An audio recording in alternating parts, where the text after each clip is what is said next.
ليغفر لك الله ما تقدم من ذنبك وما تأخر ويتم نعمته عليك ويهديك صراطا مستقيما وينصرك الله نصرا عزيزا.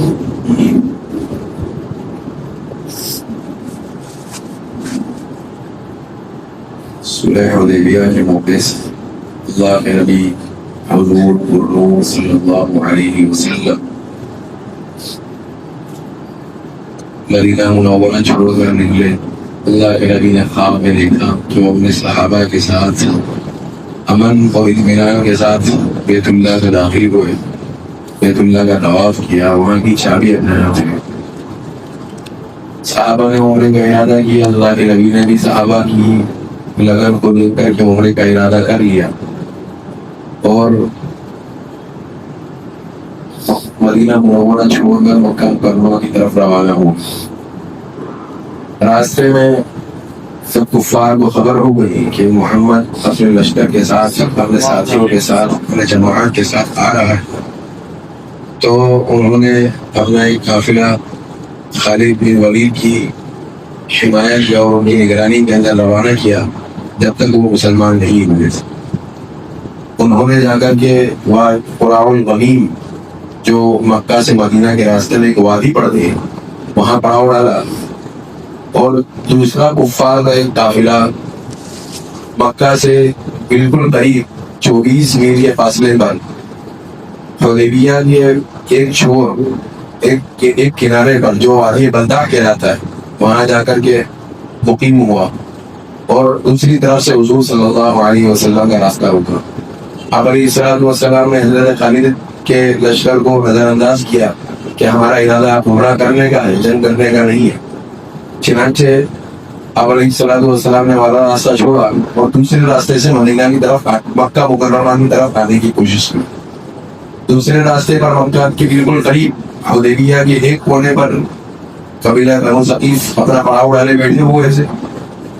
اور ان کا بھی یہی ارادہ تھا کہ محمد کو مکہ میں داخل ہونے سے روکا جائے صلی اللہ علیہ وسلم. چنانچہ آپ علیہ السلام حدیبیہ کے دوسرے کونے پر اپنے لشکر کے ساتھ تشریف فرما ہو گئے. جس جگہ کو, حدیبیہ کے جس مقام کو کفار نے, قبیلہ بنو ثقیف نے, اور اس کے بعد حضرت خالد بھی وہاں کر ان کے شخص شامل ہو گئے, انہوں نے روکا تھا. وہاں پر پانی کی فراوانی تھی, درختوں کی فراوانی تھی, زندگی گزارنے کے سارے سامان وہاں مہیا تھے. جو دوسرا کنارہ تھا جہاں آپ علیہ السلام تشریف فرما ہوئے وہاں بے آب و گیا چکیل میدان تھا بالکل, اور ایک کنواں تھا جو بالکل پانی سے سکھا ہوا تھا. اللہ کے نبی صلی اللہ علیہ وسلم نے اس کنویں کو دیکھا اور اپنے لعاب مبارک کو اس کنویں میں ڈالا, اور اس کے بعد وہ کنواں جاری ہو گیا, اور ایسا جاری ہوا کہ سارے صحابہ جب تک وہاں رہے اس سے سیرابی حاصل کرتے ہیں. پھر آپ علیہ السلام نے حدیبیہ کے کونے پر پڑاؤ ڈال رکھا تھا, دوسرے کونے پر کفار اور مشرکین بیٹھے ہوئے تھے. آپس میں قاصدوں کے ذریعے سے بات چیت شروع ہوئی. کفار کی طرف سے 4 قاصدہ ہیں. سب سے پہلے بدین ابن ورقہ آئے, انہوں نے آپ علیہ السلام کے سامنے آ کر کے بات رکھی کہ کفار یہ چاہتے ہیں کہ آپ بغیر عمرے کے واپس تشریف لے جائیں. اللہ کے نبی نے اپنی بات رکھی کہ ہمارا ارادہ عمرہ کرنے کا ہے, جنگ کرنے کا نہیں. اگر کوئی ہمیں عمرے سے روکے گا تو ہم جنگ بھی کریں گے. دوسرے قاصد آئے حضرت عروہ ابن مسعود, انہوں نے بھی یہی بات رکھی, اللہ کے نبی نے ان کو بھی یہی جواب دیا. تیسرے قاصد آئے حضرت جلیس, انہوں نے آ کر اپنی بات رکھی, اللہ کے نبی نے ان کو بھی یہی جواب دیا. اور کفار کی طرف سے جو چوتھے قاصد آئے ان کو بھی اللہ کے نبی نے یہی جواب دیا. اس کے بعد اللہ کے نبی نے ارادہ کیا کہ اب کفار کے مجمع میں ہم اپنے ایک ساتھی کو بھیجتے ہیں اور اپنے ارادے کا اظہار کرتے ہیں. چنانچہ حضرت عمر رضی اللہ تعالیٰ عنہ کو اللہ کے نبی صلی اللہ علیہ وسلم نے بلوایا اور عرض کیا کہ اب تمہیں جا کر کے کفار کی مجمع سے یہ بات کرنی ہے کہ ہم یہاں پر جنگ کرنے نہیں آئے, یہ ہمارا ارادہ عمرے کا. حضرت عمر رضی اللہ تعالیٰ عنہ نے عرض کیا کہ وہ کفار میرے سخت دشمن ہیں, اور میرا اور ان کے درمیان جو تعلق ہے مجھ سے والا, اور جو میرا ان کے درمیان ان کے لیے رویہ ہے وہ لوگ جانتے ہیں, اور مکہ مکرمہ کے اندر میرے قبیلے کا کوئی ایسا آدمی بھی نہیں ہے جو مجھے امان دے سکے اور وہاں معمول کر سکے، حفاظت میں رکھ سکے۔ میں آپ کو ایک ایسے شخص کا بتا دیتا ہوں جس کا قبیلہ مکہ مکرمہ کے اندر بڑا عزت دار ہے، اور وہاں جائیں گے وہ تو انہیں امان بھی مل جائے گا۔ چنانچہ حضرت عمر رضی اللہ تعالیٰ عنہ نے حضرت عثمان بن عفان رضی اللہ تعالیٰ عنہ کا نام لیا۔ آپ علیہ الصلوۃ والسلام نے حضرت عثمان بن عفان کو بلایا اور ان کو اس کام پر مامور کیا کہ اب تم جاؤ مکہ کی کافروں سے بات کرو۔ حضرت عثمان رضی اللہ تعالیٰ عنہ سب سے پہلے وادی بلدہ جو حدیبیہ کے دوسرے مقام پر کفار گھرے ہوئے تھے وہاں گئے اور کفار کے سامنے، ان کے بچنے کے سامنے پیشکش کی، وہی پیشکش جو حضور صلی اللہ علیہ وسلم شروع سے کرتا ہے کہ ہمارا ارادہ عمرے کا ہے، جنگ کا نہیں ہے، اگر عمرے سے روکا جائے گا تو ہم جنگ کریں گے۔ حضرت عثمان نے اس کے بعد یہ بھی کہا کہ کفار تو بڑی جنگجو قوم ہے، لیکن پچھلے 10 سال سے لگاتار مسلمانوں کے ساتھ جنگ میں ہے اور اس جنگ نے ان کو ہلکا کر دیا ہے، وہ کمزور ہو گئے، تو ان کو تو چاہیے کہ وہ ہمارا اور دوسرے عرب قبیلوں کا معاملہ اپنے حال پر چھوڑ دیں، ہم ان سے جنگ کریں گے۔ اگر وہ جیت جاتے ہیں دوسرے عرب قبیلے ہم پر غالب آ جاتے ہیں تو کفار کا جو مقصد ہے، مکہ کے کافرین کا جو مقصد ہے کہ مسلمان مغلوب ہو جائے، وہ بغیر محنت کے ان کو حاصل ہو جائے گا۔ اور اگر ہم ان پر جیت جاتے ہیں تو کفار کو اختیار رہے گا کہ وہ یا تو اسلام میں داخل ہو جائے یا ہم سے جنگ کرے، اور اتنی مدت کے اندر ان کو دوبارہ ری ڈیولپ ہونے کا ٹائم مل جائے گا، جنگ کرنے کے لیے تیار ہونے کا وقت مل جائے گا۔ چنانچہ حضرت عثمان رضی اللہ تعالیٰ عنہ کے اس پیغام کو سن کر وہاں کے لوگوں نے کہا جو اس وقت بلدہ کی جگہ پر تھے، انہوں نے کہا کہ ہم نے یہ بات آپ کی بزرگی سن لی ہے پہلے ہی سے اور ہمیں یہ ہرگز منظور نہیں۔ چنانچہ حضرت عثمان وہاں سے نکلے اور مکہ مکرمہ کے اندر داخل ہوئے۔ مکہ مکرمہ میں جو حضرت عثمان کا قبیلہ تھا ابو سعید اس کا نام تھا، اور بڑا عزت دار قبیلہ تھا، بڑے قبیلوں میں شمار ہوتا ہے۔ تو اس قبیلے کے ایک آدمی ابان ابن سعید، انہوں نے حضرت عثمان رضی اللہ تعالیٰ عنہ سے ان کی ملاقات ہوئی اور بڑی گرمجوشی کے ساتھ حضرت عثمان کا استقبال کیا اور انہیں اپنی امان میں لے لیا اور یہ کہا کہ آپ مکہ کے اندر جہاں چاہے اپنے پیغام کو پہنچا سکتے ہیں، آپ کو کوئی روکنے ٹوکنے والا نہیں ہوگا۔ اور چنانچہ حضرت عثمان رضی اللہ تعالیٰ عنہ گھوڑے پر سوار ہوئے اور مکہ کے ایک سردار کے پاس گئے، الگ الگ گئے اور سب کے پاس حضور کا پیغام پہنچایا، لیکن کوئی بھی حضرت عثمان کی بات کو ماننے پر راضی نہیں ہوا۔ اس کے بعد حضرت عثمان ان مسلمانوں کے پاس گئے جو غربت کی وجہ سے، کمزوری کی وجہ سے مکہ سے مدینہ ہجرت نہ کر پائے اور مکہ کے اندر رہ کر کے کفار کی صعوبتوں کو، دقتوں کو، تکلیفوں کو برداشت کر رہے تھے۔ حضرت عثمان ان کے پاس گئے اور حضور نے ایک پیغام پہنچایا تھا کہ ایسے کمزور مسلمانوں سے جا کر کے کہنا کہ انشاءاللہ قریب مکہ فتح ہو جائے گا اور آپ کو اسلام پر جی کھول کر عمل کرنے کا موقع ملے گا۔ چنانچہ حضرت عثمان نے یہ پیغام ان تک جا کر کے پہنچایا۔ مکہ کے کمزور مسلمان بڑے خوش ہوئے اور حضور کو سلام کہلا بھیجا۔ حضرت عثمان رضی اللہ تعالیٰ عنہ 3 دن مکہ کے اندر رہے اور ان 3 دنوں کے اندر کفار کی طرف سے پیشکش ہوئی کہ آپ جا کر کے کعبے کا طواف کر سکتے ہیں، آپ کے لیے اجازت ہے۔ اور ادھر مسلمانوں کا بھی یہی خیال تھا کہ حضرت عثمان تو آرام سے بیت اللہ کا طواف کر رہے ہوں گے، اپنی امیدوں کو پورا کر رہے ہوں گے، جس بیت اللہ سے ایک لمبے عرصے تک دور رہے اس بیت اللہ کے قریب جا کر کے اپنی مرادوں کو پورا کروا رہے ہوں گے۔ تو حضور صلی اللہ علیہ وسلم نے اپنے صحابہ کے مجمع سے کہا کہ مجھے عثمان پر پورا بھروسہ ہے، یہ عشق کی بات نہیں حضور کی اور حضرت عثمان کی، کہ مجھے ان پر پورا بھروسہ ہے، وہ میرے بغیر طواف نہیں کر سکتے۔ اور یہی جواب حضرت عثمان نے کفار کو دیا کہ یہ ممکن نہیں ہے کہ آپ محمد عربی صلی اللہ علیہ وسلم کو کعبے کے طواف سے روکے رکھے اور میں کعبے کا طواف کرتا رہوں، جب تک حضور طواف نہیں کر لیتے میں بھی کعبے کا طواف نہیں۔ چنانچہ ان دنوں کے اندر، جن دنوں میں حضرت عثمان مکہ مکرمہ کے اندر رہے، 3 دنوں کے اندر، ان دنوں میں بلدہ کے مشرکین نے 50 آدمی کو مقرر کیا اور یہ کہا کہ تم جا کر کے جہاں محمد ٹھہرے ہوئے ہیں اپنے ساتھیوں کے ساتھ، وہاں جا کر کے محمد کی تاق میں لگ جاؤ اور جیسے ہی موقع ملے محمد کے قصے کو ختم کر دے۔ چنانچہ وہ 50 آدمی آئے اور محمد صلی اللہ علیہ وسلم کی طاعت میں لگے رہے اور موقع کا انتظار کرتے رہے. لیکن حضرت محمد صلی اللہ علیہ وسلم کی حفاظت میں معمور جو صحابی تھے، ان کی نگرانی پر اور ان کی حفاظت کے لیے جن کو مقرر کیا گیا تھا، محمد ابن مسلمہ رضی اللہ تعالی عنہ، انہوں نے ان کفار کا پتہ لگا لیا اور ان 50 کفار کو گرفتار کر لیا اور حضور صلی اللہ علیہ وسلم کے سامنے پیش کیا. اسی درمیان دھیرے دھیرے کر کے انہی 3 دنوں کے اندر ایک یا دو مسلمان اپنے قبیلے کی امان لے کر کے مکہ کے اندر داخل ہوتے رہے اور یوں حضرت عثمان کے ساتھ داخل ہونے والے 10 یا 11 مسلمان ہو گئے. جب کفار کو یہ معلوم ہوا کہ مسلمانوں نے ہمارے 50 مسلمانوں کو ہمارے 50 ساتھیوں کو روک لیا ہے، تو انہوں نے ان 11 مسلمانوں پر پابندی لگا دی کہ اب آپ مکہ سے باہر نہیں جا سکتے.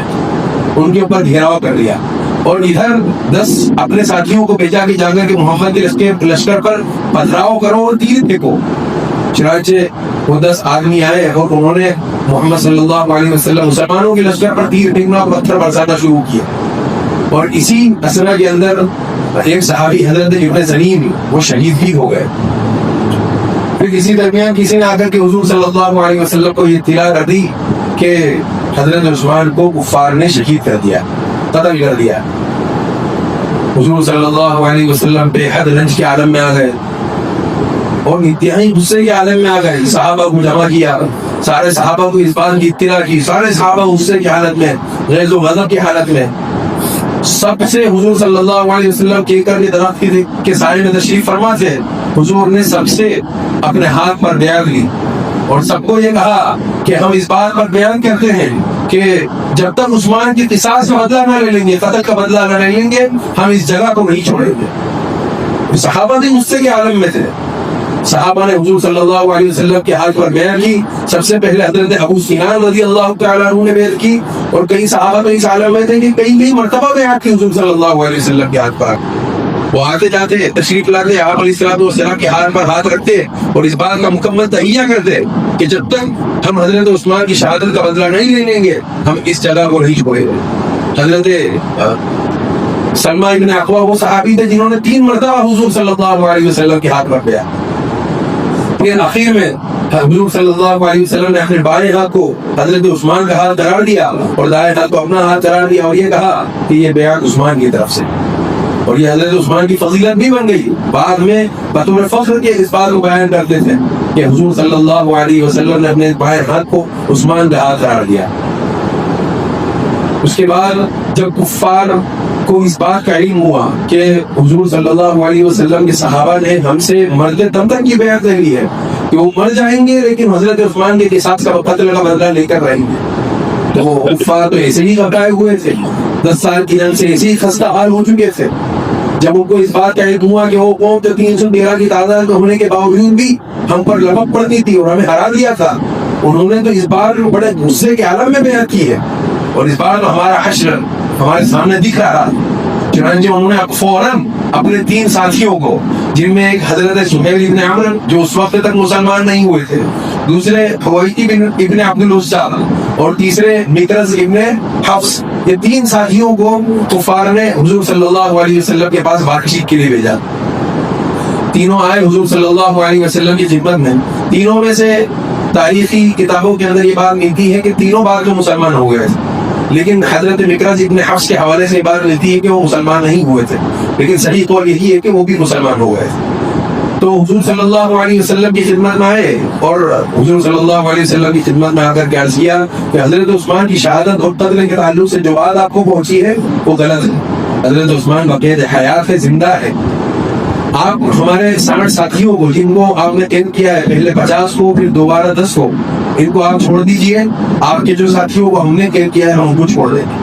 حضور صلی اللہ علیہ وسلم نے فوراً ان ساتھیوں کو چھوڑ دیا، ان لوگوں کو چھوڑ دیا اور ادھر سے حضرت عثمان رضی اللہ تعالیٰ عنہ کو چھوڑ دیا گیا. لیکن یہ جو لوگ آئے تھے حضرت سہیل ابن عمرو اور حضرت حویتی ابن عبد العزا، انہوں نے حضور صلی اللہ علیہ وسلم کے صحابہ کے اس وقت کے معاملے کو دیکھا کہ کیسے وہ غصے کے عالم میں تھے اور حضرت عثمان کے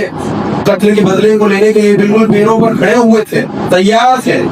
سارے ہتھیار انہوں نے تیار کر لیے تھے. تو اس عالم کو جا کر کے انہوں نے کفار کے سامنے بیان کیا کہ وہ مسلمان جو اس قدر غصے کی حالت میں ہیں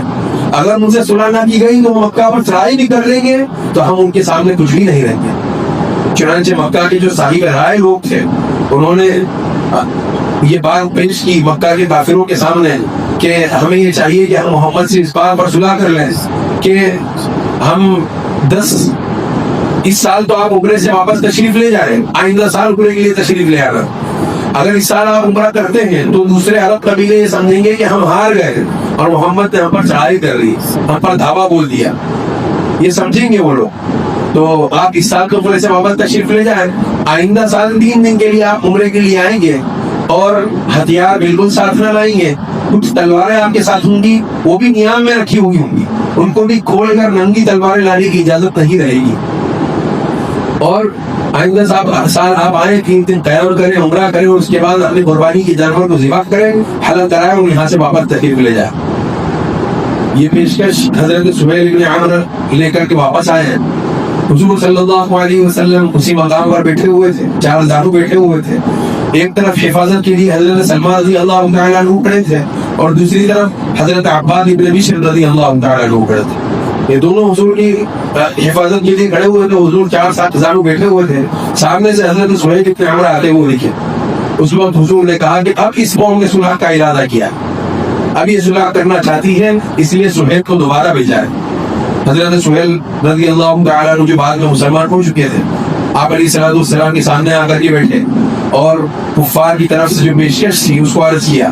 تو کفار یہ چاہتے ہیں کہ آپ اس سال تو تشریف لے جائیں اور آئندہ سال 3 دن کے لیے تشریف لائیں اور اس وقت عمرہ مکمل کریں، قربانی کے جانور کو ذبح کریں، ہتھیار ساتھ نہ لائیں، تلوار لائیں، وہ بھی نیام میں رکھی ہوئی لائیں، اس کو کھول کر لانے کی اجازت نہیں ہے۔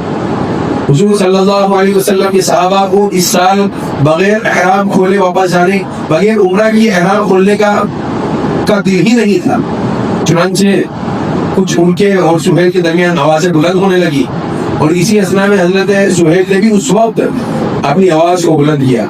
تو حضرت عباد بن بشر جو آپ علیہ السلام کی حفاظت کے لیے کھڑے تھے اور فوراً غصہ ہو گئے اور عرض کیا کہ محمد صلی اللہ علیہ وسلم کے سامنے اپنی آواز کو ہرگز بلند نہیں کرو گے۔ چنانچہ یہ بات چلتی رہی اور کچھ دیر کے بعد حضور پر نور صلی اللہ علیہ وسلم اس معاہدے پر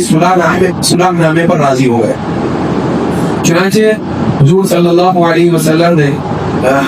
اس پر رضامندی کا اظہار کیا اور حضرت سہیل نے کہا کہ آئیے ہم اپنے اس صلح نامے کو تحریر کر لیتے، لکھ لیتے۔ چنانچہ حضرت محمد صلی اللہ علیہ وسلم نے حضرت علی کو بلایا اور عرض کیا کہ لکھو بسم اللہ الرحمن الرحیم۔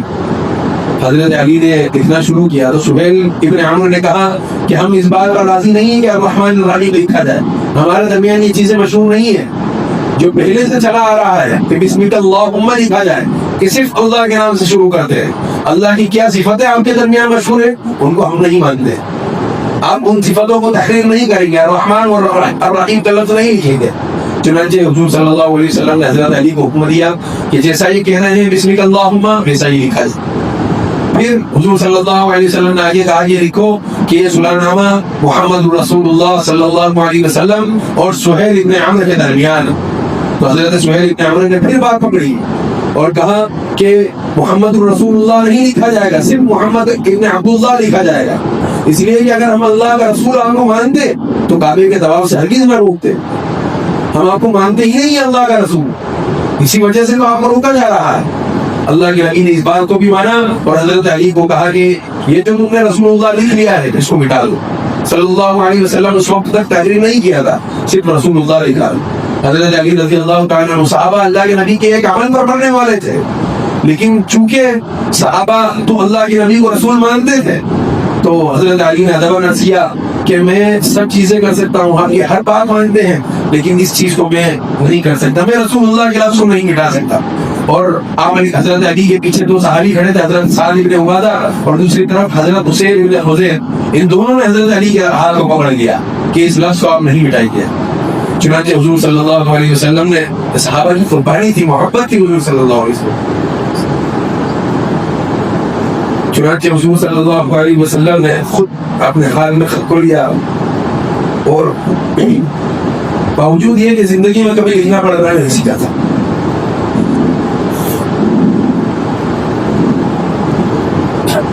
حضور صلی اللہ علیہ وسلم رسول اللہ نے ہمارے لیے کیا کہ یہ وہ فیصلہ ہے جو محمد ابن عبداللہ اور سہیل ابن عمرو کے درمیان ہے.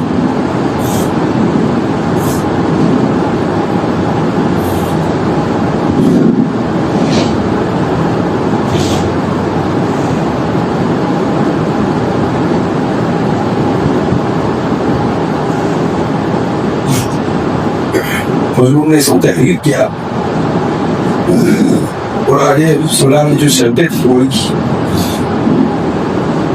کہ 10 سالوں تک کفار اور مسلمانوں کے درمیان کوئی جنگ نہیں ہوگی.